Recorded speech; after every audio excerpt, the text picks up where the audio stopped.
Good evening, students. Students, we have discussed about the triangle law of vector addition as well as parallelogram law of vector addition कि किस तरह से हम vectors को add up कर सकते हैं जब उनके बीच में कुछ एंगल गिवन है।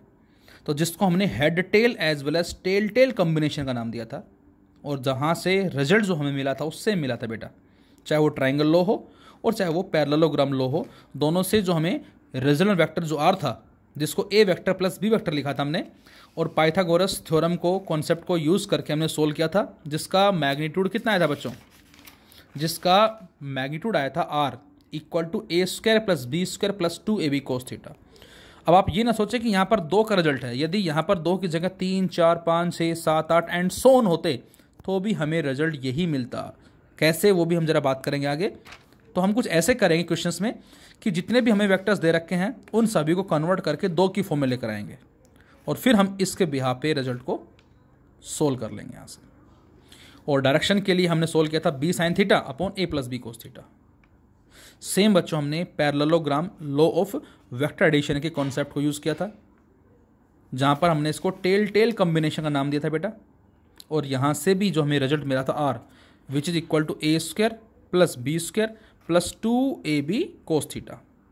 एंड डायरेक्शन अगेन सेम, और उसके साथ साथ हमने लॉ ऑफ कोसाइन का नाम दिया था cos theta which is equal to R square minus a square minus b square by 2ab। और डायरेक्शन भी हमें क्या मिली थी, b साइन थीटा अपॉन में a plus b cos theta. और फिर हमने यहाँ पर केसेस डिस्कस किए थे बेटा कि यदि थीटा की वैल्यू 0, 90, 120, 180 है तो थीटा की वैल्यू 0 होने से r मैक्सिमम होता है a प्लस बी, 90 होने से a square plus B square का under root, 120 r equal to a square plus B square minus ab का अंडर रूट, और फिर हमने 180 लिया था तो a माइनस बी। और यदि सभी में a और b बराबर हो जाएं तो r यहाँ 2a, यहाँ r रूट 2a, यहाँ r a, यहाँ r 0। इसके हिसाब से हमने रिजल्टेंट वेक्टर के मैग्नीट्यूड के बारे में बात की थी। और फिर एग्जाम्पल लिया था फ्लाइट ऑफ ए बर्ड, किस तरह से पक्षी उड़ता है, अपने जो विंग्स हैं उनसे एयर को प्रेस करेगा with a force F1 F2, और दोनों एयर स्ट्राइक करेंगे पॉइंट O पे, और ये एग्जर्ट करेंगे न्यूटन के थर्ड लॉ के अकॉर्डिंग रिएक्शन R1 R2, और इसका जो रिजल्टेंट होगा पैरेललोग्राम से वो अपवर्ड डायरेक्शन में होगा, और ये इसको वर्टिकल लिफ्ट प्रोवाइड कर रहा है उड़ने के लिए। सेम हमारे पास जो स्लिंग है उसका एग्जाम्पल था कि जैसे हम बीच में पत्थर को लगा के किसी ऑब्जेक्ट पे स्ट्राइक करते तो एग्जैक्टली यहाँ जाता है, रिजल्टेंट के कोरस्पॉन्डिंग जाता है वो। और फिर हमने लॉ ऑफ साइन के बारे में बात की थी, और वहाँ से हमने एक क्वेश्चन जो है वो भी डिस्कस किया था इसी पे बेस्ड। तो triangle law of vector addition as well as parallelogram law of vector addition, इसके अलावा नेक्स्ट हमारे पास है polygon law of vector addition. So now next topic is polygon law of vector addition. किस तरह से पॉलीगन के कॉन्सेप्ट को यूज करके बेटा हम वेक्टर्स को एडअप कर सकते हैं। तो पहले जरा देखें इसका मीनिंग क्या होगा। This law states that if a number of vectors are represented both in magnitude and direction by the sides of an open polygon. Polygon बहुत सारी साइड्स हैं, तो जब कभी भी नंबर ऑफ वेक्टर्स जो रिप्रेजेंट कर रहे हैं बेटा मैग्नीट्यूड को भी और डायरेक्शन को भी, किसकी, किसी ओपन पॉलीगन की, और सारे के सारे जो वेक्टर्स हैं वो सारे सेम ऑर्डर में हैं, मतलब हेड जहाँ ख़त्म हुआ है पहले का वहाँ से दूसरे की टेल, जहाँ दूसरे का हेड कंप्लीट हुआ है वहाँ से तीसरे की टेल एंड सो ऑन। तो अब जो क्लोजिंग साइड होगी उस पॉलीगन की अपोजिट ऑर्डर में, उल्टे ऑर्डर में, जो कि पहले के सबसे पहले वाले वेक्टर की टेल से होगी और सबसे लास्ट वाले वेक्टर के हेड पे होगी, वो हमें क्या देगी बच्चों, रिजल्टेंट देगी। Then their resultant is completely given in magnitude and direction by the closing side of polygon taken in opposite order। उसको हमने नाम दिया पॉलीगन का। तो समझने के लिए, प्रूफ हमने लेने के लिए हमने माना बेटा ए वेक्टर है, suppose this is B, this is C, this is D, this is E and so on, बहुत सारे हैं। तो हमने इन सभी को कुछ अरेंज किया इस तरह से, ये ए वेक्टर है, जहाँ ये कंप्लीट हुआ है वहाँ से वेक्टर स्टार्ट हुआ बेटा B vector, next C vector, next D vector, next E vector, ये सारे सेम ऑर्डर में हैं, से एंटी क्लॉकवाइज। और अब जो क्लोजिंग साइड होगी पॉलीगन की, जो अपोजिट ऑर्डर में होगी, मतलब फर्स्ट वेक्टर के टेल और लास्ट वेक्टर के हेड से, this one gives the resultant vector. ये हमारा आर वेक्टर कहलाएगा। अब जरा डायग्राम को ध्यान से देखें। हमने कुछ पॉइंट्स मान लिए, ओ, स्मॉल ए, small B, small C, small D, small ई। मैं आपसे कहता हूं बेटा इस ए वेक्टर और इस बी वेक्टर का बताओ रेजल्टेंट क्या होगा इसका और इसका ट्राइंगल लॉ से, तो आंसर ये आ जाएगा। अब इसको भूल जाएं आप जरा। मैं कहता हूं ओ बी वेक्टर और बी सी वेक्टर का, मतलब अब इसको भूल जाएं, इसका और इसका बताया रेजल्टेंट इन दोनों का, तो इसका और इसका ये आ जाएगा रेजल्टेंट। कितना आ जाएगा? ए प्लस बी प्लस सी। अब इसको भूल जाएं जरा। मैं कहता हूं बेटा इसका और इसका बताया रिजल्ट क्या होगा, इसका जहां ये हेड कंप्लीट हुआ है वहां से दूसरी टेल, तो इन दोनों का ये आ जाएगा resultant, A plus B plus C plus D. और मैं कहता हूं इसका और इसका बताया रिजल्टेंट वो ये आ जाएगा। इस तरह से हम समझ सकते हैं इसको। हम फिर से ए का बी का ये रिजल्टेंट होगा। जब रिजल्ट आ गया तो इन दोनों का कोई काम नहीं है, क्योंकि इन दोनों का एक सिंगल वेक्टर आ गया, ये इन्हीं को ही रिप्रेजेंट कर रहा है। इसका और इसका ये रिजल्टेंट आ गया, इसका ये रिजल्टेंट है, और इसका ये रिजल्टेंट है। तो इसी को हमें प्रूव करना है इस बात को। So we consider A vector equal to O A vector, B vector equal to A B vector, C vector equal to B C vector, D vector equal to C D vector, E vector equal to D E. जो diagram नजर आ रहा है, A O A vector, B A B vector, C B C vector, D C D vector, E D E vector और R ओ ई vector. तो proof, apply triangle law of vector addition किस पे? ओ A B, इस पे हमने apply किया। इसका और इसका ये रिजल्टेंट होगा बेटा। इसका मतलब ओ ए वेक्टर जो है, डायग्राम में देखें ध्यान से, प्लस ए बी वेक्टर जो है, ये ओ ए वेक्टर है और ये ए बी वेक्टर है। तो बच्चों इसका और इसका ये क्या है? रिजल्टेंट है। तो यहां से जो ओ बी वेक्टर होगा ये वाला, इस ओ बी वेक्टर को हम A vector plus B vector लिख सकते हैं, और इसको मैंने मान लिया इक्वेशन नंबर 1। अब सिमिलरली ओ सी वेक्टर देखिए जरा ध्यान से, ये क्या मैं O B vector plus B C vector को ओ सी वेक्टर लिख सकता हूँ? बिल्कुल लिख सकता हूँ। देखिए ध्यान से, ये ओ बी वेक्टर है बेटा, जहाँ ये कंप्लीट हुआ है वहाँ से दूसरा स्टार्ट कौन सा हुआ? ये बी सी वेक्टर। तो इसका और इसका ये क्या आ गया है? रिजल्टेंट। कितना आ जाएगा? O C vector equal to O B vector plus B C vector. और ओ बी हमने पहले सोल्व कर रखा है, इसको पुट कर दो अब यहाँ पर, ए प्लस बी पुट कर दिया। चूंकि ये सिंगल वेक्टर है, ए वेक्टर प्लस बी वेक्टर एक सिंगल वेक्टर को रिप्रेजेंट कर रहा है, इसलिए हमने यहाँ ब्रैकेट लगा दी। ब्रैकेट का मतलब क्या बेटा? एक सिंगल वेक्टर है ये इसकी वैल्यू है, प्लस बी सी वेक्टर। अब बी सी वेक्टर कितना है बच्चों? कैपिटल सी, तो ये हमने लिखा कैपिटल सी वेक्टर। ये आ गया ओ सी वेक्टर। अब मैं आपसे कहता हूँ ये बताएं क्या ओ सी वेक्टर किसके बराबर आया? तो ओ सी वेक्टर बराबर किसके आ गया बच्चों? A vector plus B vector plus C vector के। अब जरा डायग्राम देखें, ओ डी वेक्टर कौन सा है? ओ डी वेक्टर ये है। क्या इस ओ डी वेक्टर को मैं O C vector plus C D vector लिख सकता हूँ? बिल्कुल लिख सकते हैं। देखो ओ सी ये है, जहाँ इसका हेड कंप्लीट हुआ है वहाँ इसकी, पीछे वाले को भूलते जाएं क्योंकि हमने इन सभी के इम्पैक्ट को यहाँ शो कर दिया है। अब इनको जरा भूल जाएं आप। अब ये एक सिंगल वेक्टर आ गया, A plus B plus C vector जो है, तो यहाँ से बेटा O C vector plus C D vector, O C और सी डी का ओ डी रिजल्टेंट होगा, ओ सी और सी डी का ओ डी रिजल्टेंट होगा। और ओ सी हमने सोल्व कर रखा है पहले से, इसको रख दें यहाँ पर, ओ सी को कितना? ए प्लस बी प्लस सी तीनों रख दिया, और तीनों का सम एक सिंगल वेक्टर है इसलिए हमने इसको ब्रैकेट में एनक्लोज कर दिया, plus C D vector. C D vector बच्चों ये वाला जो कि डी वेक्टर को रिप्रेजेंट कर रहा है, ये डी वेक्टर आ गया। तो ये हमारे पास आ गई बेटा ओ डी वेक्टर की वैल्यू, जो कि A vector plus B vector plus C vector plus D vector है, इक्वेशन 3।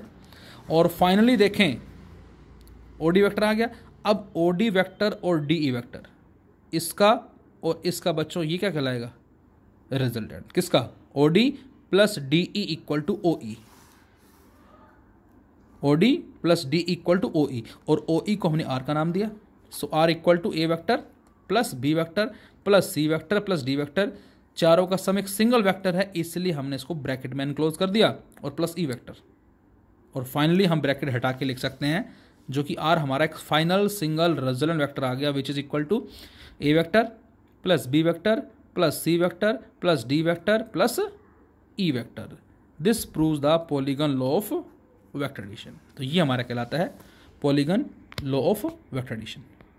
तो यहाँ से हम कह सकते हैं क्या, नंबर ऑफ वेक्टर जो हैं represented both in magnitude and direction by the sides of an open polygon taken in the same order, then their resultant is completely given in magnitude and direction by the closing side of polygon taken in opposite order। तो ये हमारे triangle, parallelogram as well as polygon law of vector addition. And now we have the properties of vector addition. जो मैंने starting बताया था कि vector खाली ये कहने से काम नहीं चलेगा कि मैग्नीट्यूड और डायरेक्शन है। भाई मैग्नीट्यूड डायरेक्शन तो करंट की भी होती हैं, मैग्नीट्यूड एंड डायरेक्शन तो वोल्टेज की भी होती हैं, मैग्नीट्यूड एंड डायरेक्शन तो प्रेशर की भी होती हैं, मैग्नीट्यूड एंड डायरेक्शन तो टाइम की भी होती हैं। टाइम पास होता जा रहा है, तो खाली मैग्नीट्यूड डायरेक्शन के बिहाफ पे हम किसी भी फिजिकल क्वांटिटी को वेक्टर का नाम नहीं दे सकते। मैंने बताया था स्टार्टिंग में आपको, उसके लिए मैंने नेसेसरी कंडीशन ही बताई थी बेटा आपको कि उसके लिए कुछ रूल्स हमारे हैं वो फॉलो करने चाहिए, जो हमने पढ़ा था भी, R equal to a square plus B square plus 2ab cos theta का रूट, और इसके साथ साथ कम्यूटेटिव लॉ जो है उसको भी वो ओबे करना चाहिए। तो ये अब हम यहाँ जरा स्टडी करते हैं क्या होता है। So a quantity can be vector only if it is obey the various laws of vector addition. हमने वहाँ एग्जाम्पल भी लिया था, बताया था आपको कि करंट जो है 3 एम्पियर करंट यहाँ से आया, 4 एम्पियर यहाँ से आया, करंट एग्जाम्पल लिया था, याद होगा शायद आपको। यहाँ से 3 एम्पियर करंट आया है और यहाँ से 4 एम्पियर करंट आया है, और ये एंगल कितना है 90 डिग्री। इस ब्रांच पे कितना जाएगा, तो आपने आंसर दिया था सर 7 एम्पियर जाएगा। क्यों भाई 5 क्यों नहीं कहा? 5 कब होता, जब करंट इस रूल को भी करता, I1 का स्क्वायर प्लस में I2 का स्क्वायर प्लस में 2I1 I2 cos थीटा का रूट। लेकिन इससे हम इसको सोल्व नहीं करते, सिंपल हमने इजीली कैलकुलेट करके बता दिया कि 7 एम्पियर करंट जाएगा। तो ये सिंपल अलजेब्रा है, इसीलिए हमने कहा था कि ये इस कॉन्सेप्ट को ओबे नहीं करता, जबकि मैग्नीट्यूड भी है डायरेक्शन भी है, तो इससे हम नहीं बोलेंगे वेक्टर है, क्योंकि ये इस रूल को ओबे नहीं करता, इसलिए हम बोलेंगे। So a quantity can be a vector only if it is obey the various laws of vector addition. कौन कौन से लॉज है बेटा? First, vector of the same nature alone can be added और सब्ट्रैक्टेड। ये मैंने बताया था आपको कि वेक्टर जो है सेम नेचर वालों को हम एक साथ ऐड कर सकते हैं एज वेल एज सब्ट्रैक्ट कर सकते हैं। Like force vector can be added to force vector only, not in displacement vector, velocity vector etcetera. Velocity vector can be added in velocity vector only, not in force vector. Second one is vector addition is commutative. तो ये हमारा commutative law हमसे क्या कहता है? ये हमसे कहता है बेटा कि जब हम वेक्टर्स को एडअप करते हैं, सम करते हैं, whatever be the order, उनका ऑर्डर आगे पीछे हो जाए चाहे, नो मैटर, मतलब हम A vector plus B vector plus C vector plus बहुत सारे वेक्टर ले लिए, उल्टा सी वेक्टर पहले कर दिया, बी बाद में कर दिया, ए और बाद में कर दिया, या फिर इनके ऑर्डर को चेंज कर दिया, तो इस पर कोई इफेक्ट नहीं होगा बच्चों। ये हमसे कहना चाह रहा है। It states that the sum of vectors remain same in whatever order they may be added. किसी भी ऑर्डर से हम उनको एडअप करें वो हमेशा सेम रहते हैं। Like A vector plus B vector will be equal to B vector plus A vector, और we can say A vector plus B vector plus C vector plus and so on will be equal to B vector plus A vector plus C vector plus and so on will be equal to C vector plus A vector plus B vector plus and so on. तो ये सारे आपस में equal होंगे। एक जरा छोटा सा हमने एग्जाम्पल लिया, कैसे?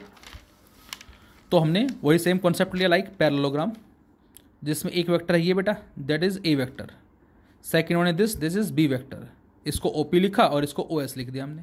तो इस ए का और बी का हमें निकालना रिजल्टेंट। तो हमने क्या किया, इसके पैरेलल साइड ड्रॉ कर दी कुछ इस तरह से, इसके पैरेलल साइड ड्रॉ कर दी कुछ इस तरह से, और हमें पता है कि ये बी है तो ये भी बी होगा, और ये ए है बेटा तो ये भी ए होगा। और अब इसका ये क्या है, रिजल्टेंट। ध्यान से देखें, इसका और इसका ये क्या है, रिजल्टेंट सेम, इसका और इसका क्या है, ये रिजल्टेंट है। अब चाहे आप ऐसे चलो और चाहे आप ऐसे चलो, दोनों के लिए ये क्या कहलाएगा, रिजल्टेंट। तो ओ पी क्यू एस हमने पॉइंट्स मान लिए बेटा। ओ क्यू वेक्टर जो है किसके बराबर होगा, O P plus P Q, क्योंकि ये हेड है और जहाँ पहले का हेड कंप्लीट हुआ है वहाँ से दूसरे की टेल स्टार्ट हुई है। सो we can say O Q vector equal to O P vector plus P Q vector. O P which is a vector, P Q which is b vector. So we can say OQ vector will be equal to A vector plus B vector, equation number 1. Second, we can also write OQ vector will be equal to OS vector, ये हो गया बेटा, and plus SQ vector, OS plus SQ, and the value of OS is B vector, SQ vector is A vector, and which is also OQ vector. So from first and second we can conclude OQ vector equal to A vector plus B vector, as well as OQ vector equal to B vector plus A vector. So finally we can say A vector plus B vector will be equal to B vector plus A vector, and this is known as commutative law. ये हमारा exam में आता है बच्चा, prove करना कि vector addition की properties कौन कौन सी वो एक्सप्लेन करे, या फिर ये भी कह सकता है कि how can you say that vector algebra obey the commutative law. तो हमें इसी को ही प्रूव करना होता है. इसके अलावा ये भी हमारा आता है एग्जाम में, vector addition is associative. Associate करना, अलग अलग कर देना, क्या मतलब? The sum of vectors remains same in whatever grouping they are added. क्या मतलब इसका? जो वेक्टर्स बेटा हमारे पास, उनका सम जो होता है वो सेम रहता है whatever grouping they are added, किसी भी ग्रुपिंग में उनको ऐड कर दें. कैसे? तो इसके लिए मैंने लिखा a vector plus B vector, जो कि एक सिंगल वेक्टर है, plus C vector will be equal to A vector plus B plus C vector. मतलब ए और बी का वेक्टर सम हमने लिया और उसका जो रिजल्ट आया वो सी के साथ लिया, और बी और सी का लिया, उसको ए के साथ सोल्व किया, तो दोनों से रिजल्ट क्या मिले? हमें सेम मिले. And this property is known as associative. Prove करने के लिए हमने वेक्टर लिया बेटा ए वेक्टर, जहां ये कंप्लीट हुआ वहां से दूसरा लिया बी वेक्टर, क्योंकि हमें 3 वेक्टर चाहिए, 4 भी हो सकते थे. तो यहां से हम ले सकते हैं P Q vector plus Q S vector. P Q और क्यू एस का ये क्या हो जाएगा? रिजल्टेंट. पी क्यू जो कि ए वेक्टर है, क्यू एस जो कि बी वेक्टर है, तो बेटा इसका और इसका ये क्या आ जाएगा? रिजल्टेंट कितना? ए वेक्टर प्लस बी वेक्टर. अच्छा, मैं कहता हूं आपसे क्यू एस और एस टी का बताओ रिजल्टेंट. क्यू एस और एस टी का ये आ जाएगा रिजल्टेंट कितना? ये बी है, ये सी है, ये कितना आ जाएगा? बी वेक्टर प्लस सी वेक्टर. तो यहां से जरा हम पहले लेफ्ट हैंड साइड के बिहाफ पे आंसर दें, इसको सोल्व करते हैं. तो पहले ए प्लस बी देखें जरा. डायग्राम में पी एस वैक्टर को हम क्या लिख सकते हैं बेटा? इसको लिख सकते हैं पी क्यू वैक्टर ये प्लस क्यू एस वैक्टर. देखो इसका और इसका ये रिजल्टेंट है, इसका और इसका ये रिजल्टेंट. तो P S vector equal to P Q vector plus Q S vector, and P Q is a vector, Q S is b vector. So P S vector equal to a vector plus B vector. This is equation number 1. Second देखे जरा, P T vector, P T, this is P T will be equal to P S vector plus S T vector.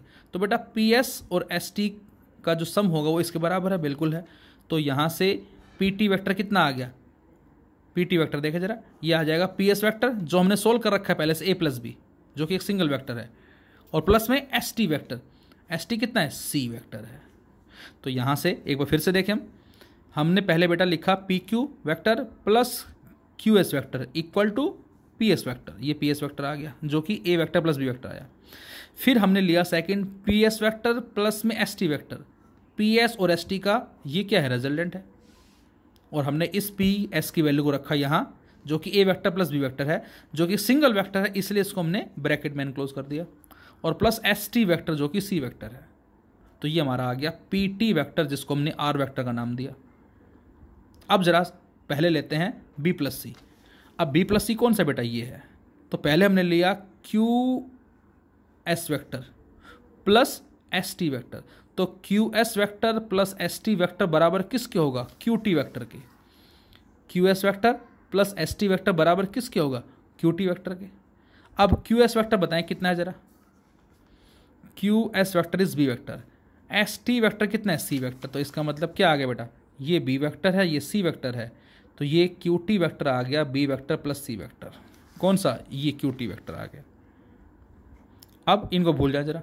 अब यहाँ से देखें, एक vector है ये P Q vector, और एक वेक्टर है ये क्यू टी वैक्टर. तो पी क्यू और क्यू टी का पी टी क्या होगा? रिजल्टेंट होगा. पी क्यू और क्यू टी का पी टी रिजल्टेंट होगा. पी क्यू कितना है? ए वैक्टर है. क्यू टी अभी अभी हमने सोल्व कर लिया, b vector plus c vector जो कि सिंगल वैक्टर है, इसलिए इसको हमने ब्रैकेट मैंने क्लोज कर दिया, तो यहाँ से आ गया आर बराबर A vector plus B vector plus C vector. और अब ये फोर्थ इक्वेशन है जो कि आर के बराबर है, ये सेकंड इक्वेशन है जो कि आर के बराबर है, और यहाँ से साफ नज़र आ रहा है आपको बच्चों क्या कि A vector plus B vector plus C vector will be equal to A vector plus B vector plus C vector. तो इनको एसोसिएट करें, अलग अलग करके सोल्व करते हैं तो हमें जो रिजल्ट है बच्चों वो सेम मिलता है। This is known as vector addition is associative.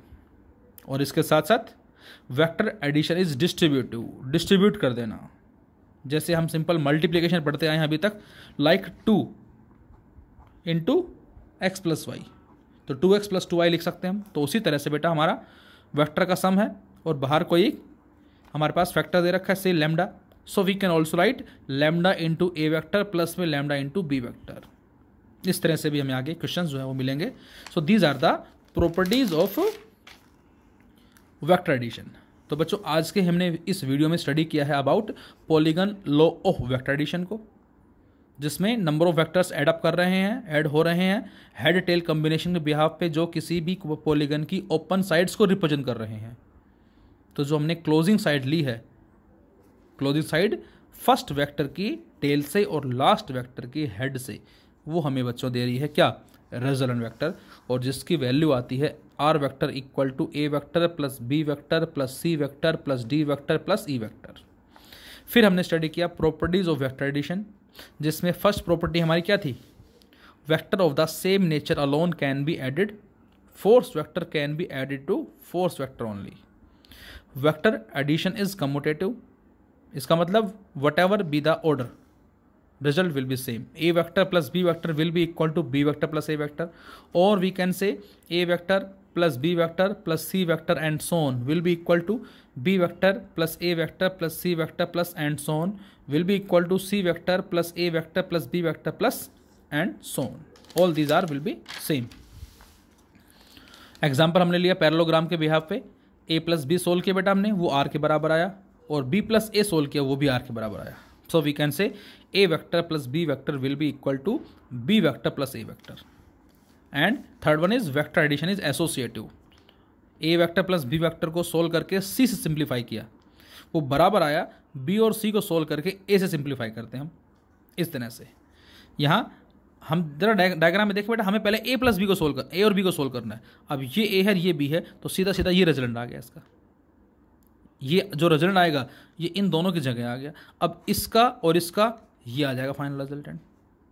Right में पहले बी और सी को लेना है, अब ये बी है ये सी है, तो इसका और इसका ये रिजल्ट आ जाएगा, क्योंकि ये बी हो गया ये सी हो गया, तो रिजल्ट जो है वो पहले की टेल से होगा और दूसरे के हेड से। उसके बाद ये और ये मिलके ये दे रहे हैं, तो इससे भी हमें रिजल्ट क्या मिला, सेम मिला। तो A vector plus B vector plus C vector equal to A vector plus B vector plus C vector, and finally vector addition is distributive. So these are the properties of vector addition.